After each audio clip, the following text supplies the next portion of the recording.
Je suis Dr Traoré Adama, je suis du Mali et je participe pour la première fois à la réunion du conseil d'administration d'Africa-Sud.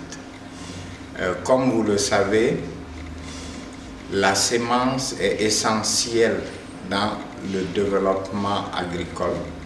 Et aujourd'hui, que ce soit au niveau des paysans, que ce soit au niveau des services d'encadrement, partout, on se rend compte qu'il est extrêmement important, si nous voulons améliorer la productivité, que nous puissions de plus en plus utiliser des semences de très bonne qualité. Et en matière de semences, vous le savez, il y a un écart important entre le potentiel des semences qui sont produites par la recherche et qui sont aujourd'hui disponibles et ceux qui sont utilisés au niveau des paysans. Aujourd'hui, on peut dire qu'à peu près 80% des semences qui sont utilisées sont des semences encore non améliorées, alors que nous avons des semences qui devraient pouvoir nous permettre presque de doubler, voire quelquefois de tripler les productions.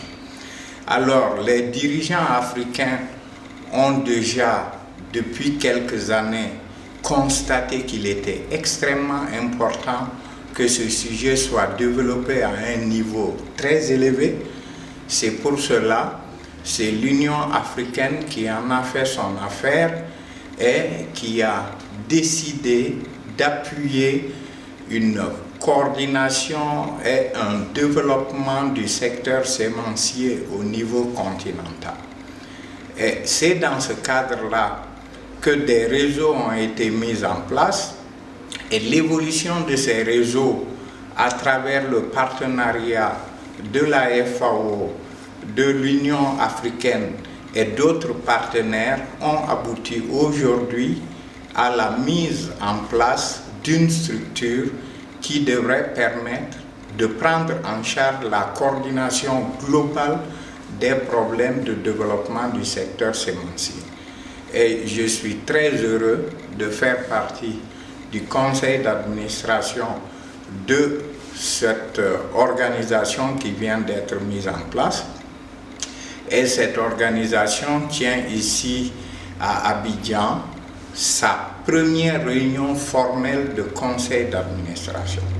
Et ici, nous avons commencé à discuter d'abord des documents de stratégie, des documents de programmation à moyen terme, et nous allons discuter également des procédures, des manuels de procédures, et appuyer le démarrage effectif des activités de cette organisation. Et je suis tout à fait sûr que cette organisation, avec la participation que j'ai notée par la diversité des organisations ici présentées, devrait nous permettre, au sortir de cette réunion, d'avoir désormais une organisation opérationnelle au service de l'Afrique.